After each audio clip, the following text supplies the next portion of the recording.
Welcome to the first edition of Mic'd Up. I'm your host, A. Lewandowski, and I am with. Brady Cook. And today we are going to be discussing a plethora of different topics. First off, we're going to start by introducing ourselves, who we are, where we're going, and why we're getting into this podcasting space, along with the NBA draft, which just happened last week. The winners, the losers, who we think is going to be breaking out from that draft. Very stacked class. Then we're going to be talking about the NBA offseason a lot. Obviously, the move with Giannis Antetokounmpo going to the Heat, LaMelo Ball being traded, and there was a bunch of different moves that happened at this morning at the time we're recording this that could have big implications for the next season. We'll also talk about Dusty May leaving Michigan and the implications that has on the program. All right, the first topic we're going to be getting to is obviously introducing ourselves, who we are. So I will start. My name is A. Lewandowski. I'm attending the University of Michigan State this fall. I will be majoring in journalism and minoring in sports journalism with the goal of becoming a sports broadcaster one day. I've always wanted to get into the podcasting space and sports media. I think it's always been a goal of mine, and I really wanted to get into this podcast with a dear friend of mine who is also going into the same thing, which we'll touch on in a minute. But I've always had a goal of just kind of launching my career out and starting something that I have a lot of pride in, that I enjoy, and that can really end up marketing myself, because I think the biggest thing when you get into a field like this is connections and who you know and the experience that you have. So this is really just to get my foot in the door. I'm really excited to do this, and I know this guy is as well. So I'll let him have his spot right here. Yep, I'm Brady. This fall I'll be attending Mount University for 2 years, and I plan on transferring out to either Michigan State or Central Michigan. But I'm going into the same major as him. Well, I'm not going into general studies, which is just to apply my classes so I can transfer over and get credits for those classes that I take. But like Aiden said, I've always wanted to get into podcasting. I just love sports. I mean, look at my wall. This is my bedroom. Biggest Michigan fan you guys will ever see. But yeah, I just love talking about sports. I like everything about it. And so I think this will definitely help my profile and portfolio. And not even that, I hope this turns into a long-term thing. I really enjoy talking about sports. And me and Aiden Lou, we've always kind of grown up, and we've always kind of discussed doing something like this. And we've always kind of put it off to the side. And we thought about it recently. We were just like, we want to do this. So here's our first take, and hopefully a lot more to come. Yeah, this was a long time coming. This has been in the plans for a long time. I know we've even come up with outlines, and we would leave those documents sitting there just to rot in the archive. But we're finally getting into it. I'm very excited. I know both of us are very motivated. We had a big spark of motivation last week. So I'm very excited to get this ball rolling. And let's do that by talking about some ball. The NBA draft obviously happened last week. I want to say one thing, just so we're all clear here. I want to say our favorite sports teams for the future, so you guys can. You're right. If anyone has bias, you can call us out on it. So obviously, I'm a Michigan fan for college football and basketball, and then I'm a Detroit Pistons guy and Detroit Lions. Yeah, I'm a Michigan State guy, so this will be interesting. We'll probably go back and forth a little bit at some point, especially because I am a Spartan, literally. But obviously, if you can't tell by the shirt that I'm wearing, I'm a Golden State Warrior guy. I've always loved Stephen Curry. He's gotten me really into the sport of basketball. I've always found him so entertaining to watch. So I'm very interested. And speaking of Golden State, they do have some big moves on the table, which we'll touch on a little bit later.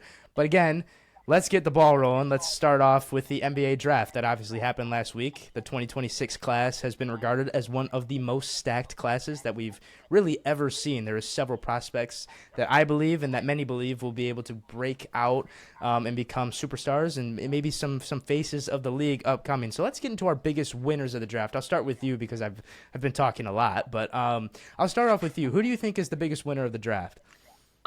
So I think a clear one, and it's hard to say winner just because it's the number one overall pick, but the Wizards. They have a generational prospect. I think AJ Dubance is one of the greatest prospects we've seen in a long time. Where he stacks up against number ones, I think he's so versatile, especially offensively. He really can do it all. He's a three-level scorer. I think the Kings got Acuff, right? Yep. Yeah, the Kings. I think the Kings' first pick with Acuff was such a good pick. I think he could have gone to Boston or yeah, or no, Brooklyn. He could have gone to Brooklyn. They took Mikal Brown, which he's probably more of a two-way player, but I think Darius Acuff was one of the best picks in the draft. But here's where my problem with the Kings draft was. Alex Caravan, 29th overall, was a terrible pick. You had Malik Hmm. Thomas on the board. You could have reunited the Arkansas boys. Calipari produced them, and I think Malik Thomas is a much better prospect than Alex Caravan. But other than that, I actually like the Pistons pick too, Abeka Courier. I forgive me if I pronounce it wrong, but the Pistons needed another guard who can score, and before the draft, Austin Reeves extended and Tyler Hero got traded, so it kind of left it on the table like, what are they gonna do? He was an ACC leading scorer as a true freshman, and I don't know if you guys have seen his clips. This dude's a beast. He can do it all. He has such good playmaking and handles, so I really like that pick from them. And yeah, what about you, Aiden? I've got a couple of winners. I think when you talk about this draft, I think you can't forget to mention the Milwaukee Bucks. I think they were one of my biggest winners, only because of the fact that they have two lottery picks this year. Remember, with the Giannis trade, they acquired the 13th pick from Miami, which they selected Nate Ament. Now, I don't know. I'm a little bit iffy on the Nate Ament pick, but getting Braden Burries at 10 is, I think, crucial to them. This is a team that is obviously looking to turn the page after the Giannis Antetokounmpo era. So getting two young players in one draft that I think can be solid for sure, I think that's a win for them. And I also don't think they expected that. I don't think Braden Burries was probably expected to fall to 10. So for him to kind of fall into their lap, I think that is a very big opportunity for them, and I also don't think Nate Ament was supposed to go at 13. I think he was supposed to go slightly higher than that. So I think they are. I think they're one of the bigger winners. I also am a little bit biased. I'll say Golden State, and the reason I'll say Golden State, getting Yaxel Lendeborg at the 11 spot. I think that's big for them because with the way this team is constructed, they need a guy that can come in and win and play and contribute now. They are not a team that is young or they're looking to build around a young guy. Their core is Steph Curry, who's 38, turning 39 this year. Jimmy Butler, who I believe also turns 38. I think he's 37 right now. Draymond Green, who is 35, 36. This is a team that is old. This is a team that needs guys who can come in and contribute so that they can capitalize on Stephen Curry's the last years of his career and can help build a championship roster around them. I believe you said Caravan pick. I also agree that was a loss for them. I was not super impressed with Alex Caravan in college. I didn't think he was a first round pick. I think that's a tough one. And I also think the Knicks lost. I thought New York trading Cameron Carr away. I feel like that was not the right move. I think giving him L.A. I think that's a great pickup for them. I thought the Knicks, because they're going to lose out, I believe, on Mitchell Robinson, because their owner, James Dolan, is not willing to go over the second apron to go out and sign guys. I thought if they were going to lose somebody, they would have had to go out and get somebody in the draft. So I think they lost as well. Yeah, and I think we forget to mention here the OKC Thunder. Ademar at 12 is an absolute It's a steal. big pick. Uh, Yeah. Especially OKC, their Western Conference rival right now is obviously the Spurs. Wemby, a lot of people are even saying Ademar is a Wemby stopper, and I love Ademar. I think he's an amazing player who's going to transcend defense in the NBA, but that's a little early to say he's a Wemby stopper. Yeah. But I think that's an amazing pick. They just extended Hartenstein too, so he can, even if he sits out of the year, but even if he develops for a year behind Hartenstein, it's a great pickup. I think he's going to change it. And then let's get into some losers. I think one of the biggest losers is, or not one of the biggest, but the Mavericks. The Mavericks could have used a big man. They could use a guard. Kyrie's getting older. He's aging very quickly, as we can tell. He's hurt all the time. They needed a guard, and they went and picked Perez Johnson, who was, I love him, obviously. I'm a Michigan fan, but he was probably the worst of the three Michigan players, to be honest. You already have a forward in Cooper Flagg, who's your franchise right now. He's the franchise guy. That's who you're building around. And I know Dusty May, obviously coming in from Michigan. I knew he was going to pick one of the Michigan players, but why Perez? What he's not. He's the worst offender of all three of them. He's not the best scorer out of all three of them. He's probably second, but or third. I mean, a day is probably better in the paint. But Morez is a capable shooter. But I just don't understand the pick there. There's a lot of different directions you could have gone. You had Braden Burries right there. He was the pick after. Right. Like Aiden said, Braden Burries probably should have got picked by Dallas, and I think Burries and Cooper Flagg would have been a great duo. But I just didn't. I didn't see the pick there. No, I agree. And like I mentioned, my main loser is probably the Knicks, and obviously the Caravan pick. Another winner, I think, in this draft, though, is actually a player, and I think it's Chris Sinak Jr. I really like Boston picking him, and I think for him, Boston is one of the best talent developing teams in the league. They obviously have Jason Tatum, Jaylen Brown. I really like what they're doing with Harper right now. I think he is a young guy who can really spur into somebody, a big contributor for them. So I think he's another winner. I agree with the Ademar thing. I honestly, when they picked Ademar, I thought that meant Isaiah Hartenstein's time was up in OKC. But the I fact agree. that they were able to thought the exact re-sign same him. thing. The fact that they were able to re-sign him, I think that's a big deal for OKC. They're going to have a big lineup, and obviously, like you said, going against a team like San Antonio, who is obviously ready for the moment, being in the finals this year. It's going to be a rivalry for a long time to come, and that's it'll be exciting. I think OKC obviously has a great lineup. They picked up Bennett Sturts within this draft as well from Memphis, so I think Bennett Church is a great pickup. Great, I think he's a great guard. He's a dog first. He can shoot Yeah. the ball. Absolutely, I think that's a great pick. I think he fits in that system really well. I think he can be a true point guard. Look at that Florida game in Iowa in March Madness. That last play coming down the stretch. He didn't want to be that selfish guy who took the bad shot. He had the open guy, got the game winner, upset 9 seed over a 1 seed. I love that play. That's one of my favorite plays from March Madness this season. Speaking of the NBA draft, some news that we got before the draft, which was very big, was Dusty May's departure from the University of Michigan. He took a deal with the Dallas Mavericks to become the franchise's next head coach. Obviously, that is a big move, especially for college basketball in the landscape. We'll get maybe into a little bit of what it means for the NBA, but let's talk about college. And I know this guy's a Michigan fan, so I'll give him the first say on this segment. What do you think is going to be the fallout from this? Obviously, we've seen commitments from Trey McKinney and Elliot Cadeau already, the two returning guys from that championship team a year ago. What do you think is going to be, though, the impact of that departure? I think the impact's going to be hefty. It's late in the off season, especially when college football is about to start back up, but college basketball is not too far away. You got to start getting as a coach coming into a team, you don't want that little time. You need time to adapt, get to know your players, to build a system and kind of build an impact and get used to the team. So I think him leaving this late in the offseason is going to hurt for sure. I think most of the players will stay. I mean, they have their 15-day window to enter the portal. We haven't seen anybody enter the portal yet. Hopefully we have I forgot his name, the 7'2" center from Cincinnati. It's a hard name to pronounce, but I hope he stays. JP Estrella, Brandon McCoy. Those are some key names that haven't said anything yet that we hope to stay, obviously.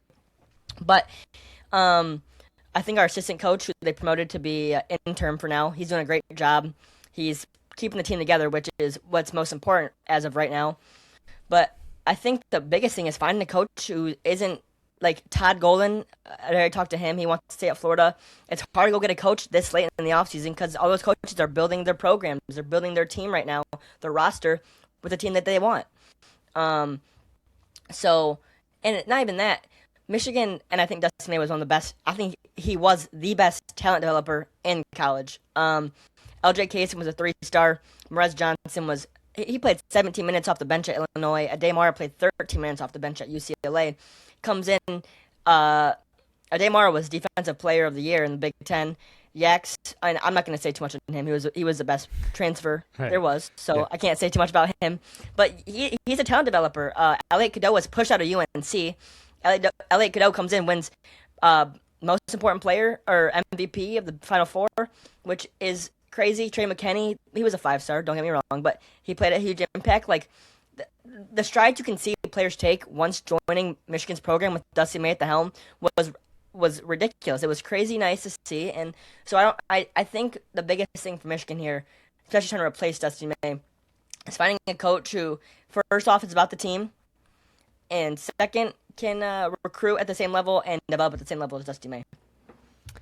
I have two positives that we've learned so far from Dusty May's departure. I love promoting from within. That's number one. I love the fact that they are bringing in an interim coach. Now, I will say this. I think it is more likely that you're going to retain those guys if you promote from within, right?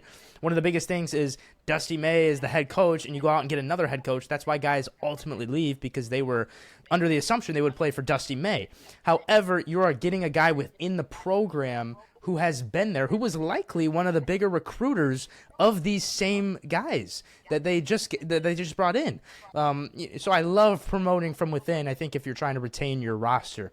Number two is I think seeing Trey McKinney and Elliot Cadeau go on social media and post and be like, those who stay, I love that from your leaders. Those are the two leaders of the team. These are guys who have championship experience and who have been through it with this team. And as a young guy, like a Brandon McCoy, like you mentioned in these transfers, as a younger player, seeing the leaders of this team already decide that they will stay and that they're going to stay loyal, I think that sets an example from within the program, and to follow their lead. I think that's a big deal. You might lose a couple of guys, but I think ultimately your leaders making a statement like that is absolutely crucial, and I think it'll serve Michigan well. Yeah, I agree, and I like promoting from within, but I don't like hiring from within. We've seen it before, Sharon Moore. We're not going to get too much into that. We already know what happened with it there, but you see a lot of teams come within and see coordinators, especially in football, come within. And I know football and basketball are two different things, but he was an average coach at I forget, it was Oregon or Oklahoma State at basketball. I don't want to hire from within. I want to promote as an intern and keep the players cool, calm, and collected. Make sure they feel welcome and feel warm. Their leaders and their coach, but we need to go out and hire someone who's ready to coach at Michigan at that high of a level. All right, now jumping into arguably the most important segment of the podcast is, of course, the NBA offseason. Free agency is looming. Free agency period actually starts at the time of recording this tomorrow night at 6 p.m. on June 30th. So there is a lot of moves that have already been made, but now there are some big moves that could potentially happen in the coming days that we're going to talk about as well. Number one is Giannis Antetokounmpo, probably the blockbuster of the offseason so far. Of course, that sent Miami acquired Giannis Antetokounmpo and Bobby Portis from the Milwaukee Bucks for Tyler Hero, Khalil Ware, Jaime Jaquez, Kasparis Jakuchonis, and 5 picks, including a 2029 unprotected first, a 2031 unprotected first, and a 2033 unprotected first, and a 2028 and 2030 first-round pick swap from the Milwaukee Bucks. So a huge haul for Milwaukee, obviously, and you're going to get that when you're trading a player of caliber of Giannis Antetokounmpo. Yeah.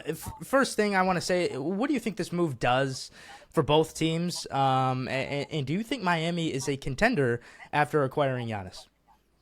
I think any team with Giannis and who has a solidified second scoring option, like someone like Bam Adebayo, who scored 83 points in the game, by the way. But I think any team with Giannis can be a contender. I think what it does for Miami is it gives them that star, NBA All-Star, and not even he is a top 5 player in the NBA. So I think for sure the Heat can be a contender. They need to get a guard, a solidified guard, because you're losing Tyler Hero. And what I think it does for the Bucks is it gives them a rebuilding stage. Tyler Hero's he's a young guard. He's awesome. Jaime Jaquez, Casper, and Khalil Ware, they're all young. So it gives them a chance to rebuild, and it gives them a lot of picks, which picks are vital to rebuilding. Look at the OKC Thunder; they're the biggest definition of picks. But so I think it's a good trade for both teams. I think to be honest, I like the Bucks side of it more, just because you're not doing anything with Giannis right now, so you might as well get something from him.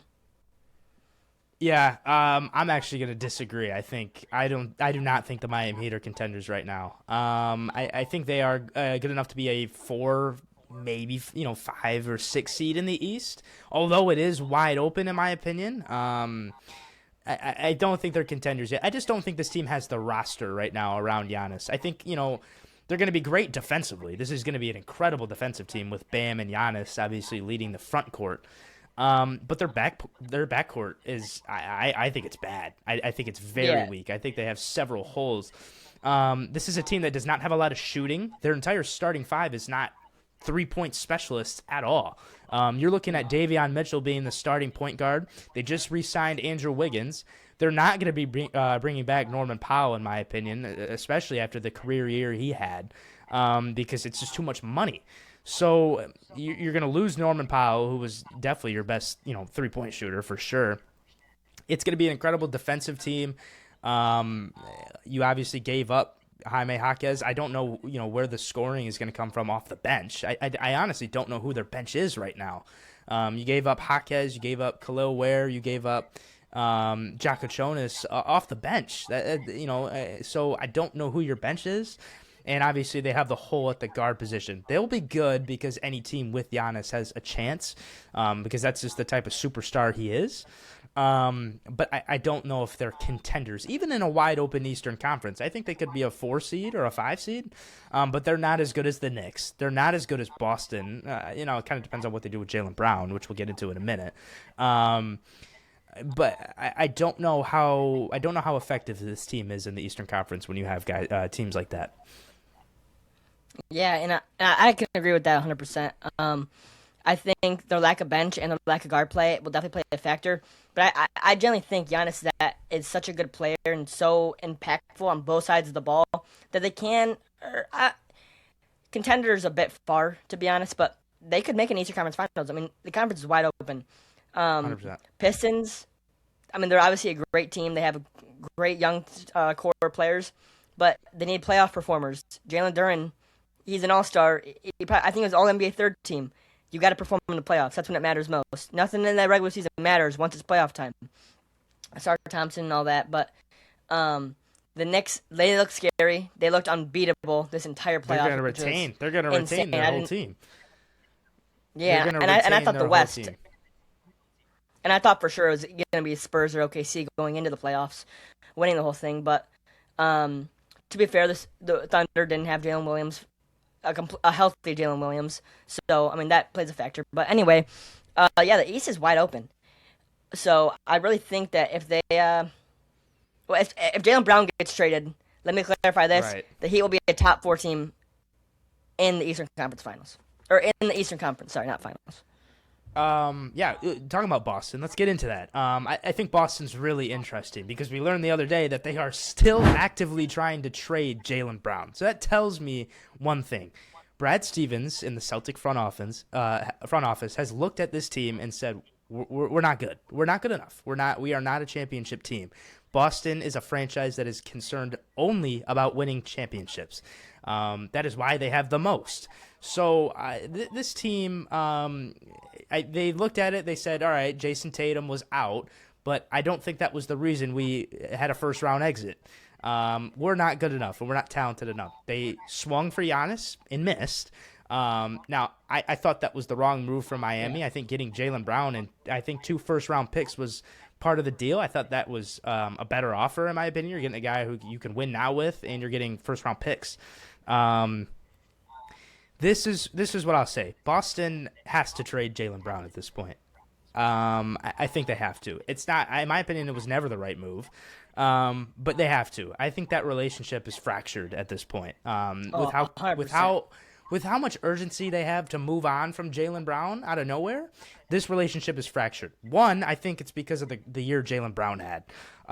He was 6th in MVP voting this year. He obviously proved that he can be the guy on a playoff team. This team finished 2nd in the East off of Jaylen Brown's back until Jason Tatum came back. I think he believes he's the guy. I think he thinks that he is 100% capable of being a 1A kind of guy. So I think this 1A, 1B thing with Jason Tatum and Jaylen Brown is not working anymore. And I think Jaylen Brown wants his own team. Number 2 is what he's been saying on social media. Now, I don't really pay attention to social media too often when it comes to stuff like this, but the fact that he went on a live stream and said that this was his favorite year of his career after losing a 3-1 lead to the Philadelphia 76ers, a rival, by the way, of the Boston Celtics in the first round after you finished number 2 in the East, and a year where you were without Jason Tatum for basically the whole year. I think saying that, it's not a good look, and I think that relationship is fractured. So I think they're going to have to move on. I've heard the Trailblazers are a wild card team to get them. They have absolutely the assets to go out and get them. They've got 5 tradable picks. They've got Donovan Klingman, Shaedon Sharpe, guys like that. So I think the Clippers are another team. I'm going to get into the Clippers right now. The Clippers, we learned today, the Clippers and the Raptors are actively engaged in trade talks surrounding superstar Kawhi Leonard, which is very interesting to me. Of course, Toronto would acquire Kawhi Leonard for the second time. The superstar led the franchise to their only championship in his lone season back in 2019, so it would be a reunion for Leonard and the Raptors. The package would be centered around, likely, in my opinion, this is a very compelling package for the Clippers. The Raptors are a unique team. They own all 7 of their picks, their draft picks, over the next 7 years. They're the only team that has that kind of draft capital and flexibility when it comes to trading picks. So what the Clippers would be going for, they'd be dumping their oldest guy, and they'd be looking to go from one of the oldest teams to the youngest team. They would be building around Darius Garland, their star point guard, Benedict Mathurin, who they acquired last year near the deadline, and, of course, Keaton Waugler, who they picked number 5 overall in this year's draft. So they'd be looking to go young. I think this immediately would propel Toronto to top 3, top 4, and top 5 in the East. You're pairing him with Scotty Barnes, who was an excellent two-way player who had a career year last year. And remember, this is already a top 6 team in the East who, took the Cavs to 7 games this year. So I think it's a good move for both sides. But I want to hear your side on it. What would you think if Kawhi Leonard went back to Toronto? First off, I want to speak on the Clippers getting Jaylen Brown. I think that'd be a great fit. Like you said, they were trying to build around a young team, and you named off 3 players who are 3 guards. That give them some flexibility at the forward, a star forward to be fair, and so it gives them another scorer, and I think Jaylen Brown is a top 5 player on both sides of the ball. Like I'm saying, combined. So I think that'd be great, and Kawhi going back to Toronto would be crazy. Obviously, everyone loves that shot he had again above Joel Embiid, craziest shot ever. So I think Toronto fans would like it. But Toronto has an interesting team. Their 2-star players are Brandon Ingram and Scotty Barnes. So right, and if you think about it, if Toronto was to trade for Kawhi Leonard, they'd probably be giving up several picks, but they'd also probably be giving up R.J. Barrett or Brandon Ingram. So those guys would be going to the Clippers. So you probably have a team, and I don't even know if Emmanuel Quickley would stay there. So you've got Emmanuel Quickley, Scotty Barnes, guys like that. That would be the team. But I think the only reason I say Kawhi Leonard would push this team into a decent spot in the East is if you look at the East. It doesn't take long to figure out that this conference is anybody's conference right now. The Knicks, I think, are a staple. I think the Knicks are my favorite to come out of the East next year because they have the same team. However, Boston's looking to trade Jaylen Brown and break up their star duo. Charlotte just gutted out their roster. They traded LaMelo Ball and Miles Bridges. Yeah, I want to talk about that next. Okay, and then Cleveland is facing the second apron, so they're going to be absolutely handcuffed when it comes to trying to get extra pieces to build that roster. They're going to lose some guys as well. Who else? I don't think Miami is that much of a contender, but you got them. The Pistons, obviously, they don't know they could go out and make some moves, especially depending on what Jalen Duren does with his free agency. And they just cleared some cap space trading Isaiah Stewart, so right, they're exactly. looking to make a move. I don't know who, like, other than the Knicks, I don't know what the Eastern Conference looks like next year. So, like you said, let's talk about LaMelo Ball. He goes to the Minnesota Timberwolves for Naz Reid and some picks. What do you think about this move from Minnesota? I personally like it, but I know you've had some disagreements with it. No, I actually love this pick. or this trade for them. LaMelo Ball and Ant, I think, will be a crazy fun duo to watch offensively. Yeah, rest in peace to the PR team for Minnesota, by the way. Yeah, It's gonna be rough. those two are interesting minds and how they speak in media train like Yaxel Lendeborg. Um, but I love this. I love this move for Minnesota just because it gives them a true point guard. I think LaMelo is a great passer. I think he's a great finisher. I think he's a great scorer. And it's obviously your star guy. He's who you're building around. But um, I love this trade for them. And for Charlotte, they're obviously in a rebuild. They have Brandon Miller Which is so interesting to me. Why are they rebuilding? They just had a breakout year. So you get the 9 seed in the East. You go to the play-in tournament. You don't win it, but you still. This is a team that nobody expected to have 44 wins. I think they had 44 wins this year. This is a team that nobody expected to break out, and then you trade your star point guard. And this, to me, just looks like they're trying to focus in on Brandon Miller and Con Knipple, of course, who are their two young pieces. And to be honest, I don't even hate that. I think Con Knipple is going to be one of the greatest shooters in NBA history. I think he has the potential. Obviously, he's breaking 3-point records as a rookie. So Brandon Miller hasn't had the opportunity to be the number one guy ever, especially behind LaMelo Ball. And Brandon Miller might be that guy this year for Charlotte. So maybe they just the GM must be thinking he didn't like the way that the team was looking, so he made a trade. They get some draft capital. Naz Reid, I think Naz Reid needs to be a starting center. I think he's going to be a starting center. So I like it for Naz Reid. I love Naz Reid. He's one of my favorite players. So he's a fan favorite. I like the trade, both sides.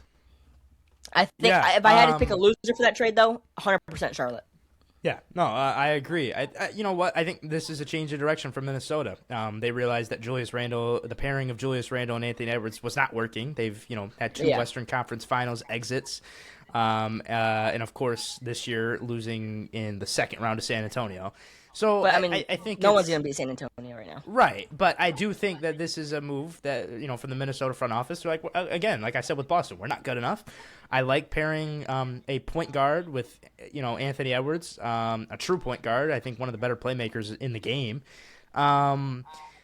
I think it's going to open up the floor for him. You double Anthony Edwards. I agree. Just give it to LaMelo Ball. LaMelo Ball is a guy who can go for 7 threes and 35 points on any given night. So it's just I think I like the pairing for sure. And I think I don't know if Minnesota got better because I think they still got to figure out what they're going to do at forward. This is going to give Jaden McDaniels, of course, an opportunity to blossom into potentially an all-star. I think he has the potential to do that. He showed a lot of promise this postseason. And again, this is Minnesota showing that they've got a lot of faith in Jaden McDaniels, and they think that he can be a key contributor on a contending roster. Now, to wrap up this podcast, this first edition of Mic'd Up, is my honor to talk about the Golden State Warriors. I'm very excited to talk about this. Now, Golden State has had some big moves today as we're filming this, and could have potentially at the time you're watching this.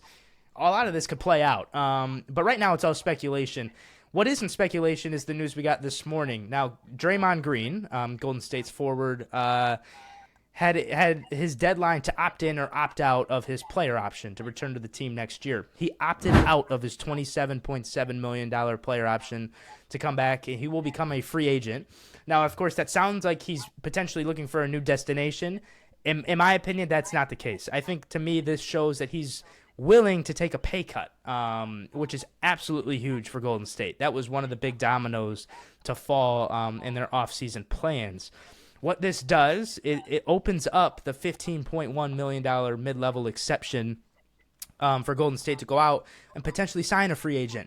One of the big names on the market, the biggest name on the market, is LeBron James. LeBron James is a unrestricted free agent, which I have heard that he has had no contact with the Los Angeles Lakers regarding a new contract or an extension with them. The Lakers have reached out. LeBron is unavailable, according to reports. I don't know what that means. It's LeBron James. I mean, he does what he wants with his time, but to me, that's big. You would think LeBron would have, at least reached out, maybe come to some talks with the Lakers. They obviously went out and already re-signed Austin Reeves, which shows that maybe LeBron is not their top priority, and maybe he shouldn't be. He's turning 42 this year. However, this Draymond Green move, who is signed with the same agency as LeBron James, is big to me. We learned from Shams Charania, his reporting, that this move by Draymond Green gives Golden State some flexibility to go out and pursue Anthony Davis and LeBron James. Now, the Anthony Davis move to me is questionable because of how injured he is. I also don't think they need to fill the center spot. They have Kristaps Porzingis if they're able to go out and get him again. To me, I think that's just a move maybe to lure LeBron James into coming because it's an old teammate. But I think you have enough with Steph Curry and Draymond Green. Draymond Green and LeBron are obviously very close, and who doesn't want to play with Steph Curry? I mean, it is absolutely, I think, a move that I would love Golden State to make. I'd love them to keep Jimmy Butler, which his agent has indicated that the team has made no indication that they are willing to move on from him just yet. Of course, he's under a contract for $56 million, which is a lot of money. But anyways, LeBron James, potentially the Warriors. What do you think about this move, Brady? First off, I love it. And obviously, as a Michigan guy, you're thinking about Axel Lenneborg. He's a rookie. Who better than your first year to get mentored than LeBron James? LeBron is arguably the greatest player of all time. He's second on my list, but we don't have to get into that. It's a great pick. It would be a great pickup. The Warriors, as itself, right now, is an old team. They're very old. They're a dying dynasty, but they're trying. If they're gonna win, it's win now stage for them. So, pairing up a guy like LeBron, who's effective offensively and defensively, with Steph Curry, a top 1 point guard of all time, it's great. And if you bring in Anthony Davis, that just brings in more defense. It brings in more offense and chemistry. I hope you guys realize Draymond Green, LeBron, and Anthony Davis did a prank video together. Like, these guys are close. They talk a lot. That prank video is hilarious. But Anthony Davis and LeBron have always been close since the Laker days. So I love this. I think it'd be great chemistry. I think it'd be a great team. And I think it'd be a win now who can be a contender. They have to win now. That's the thing. Golden State has to win now. Now, the only thing I will say about LeBron James, getting him for $15 million, which is what Golden State would have to, try to maneuver around, it kind of sounds a little bit fantastical. I think, in my opinion, that it's a little unrealistic. Now, it's is LeBron James willing to take that big of a pay cut to go play with Steph Curry or give it one last go with, the team that he was rivals with for so long? So, of course, I think it'd be tough for Golden State. Now, we'll see what they're going to do. The one thing I will say is Golden State's got to make these moves. Okay, Steph Curry is turning 39 this year. You are not going to get Steph Curry for very much longer. Of course, he's indicated that he's willing to sign an extension, which means he's not going to retire really anytime soon. But he's definitely closer to the end than he was, 5 years ago, right? So, yeah.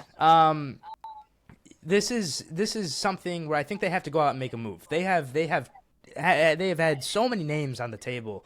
Especially as a fan, I cannot begin to count. Paul George was one a couple years back.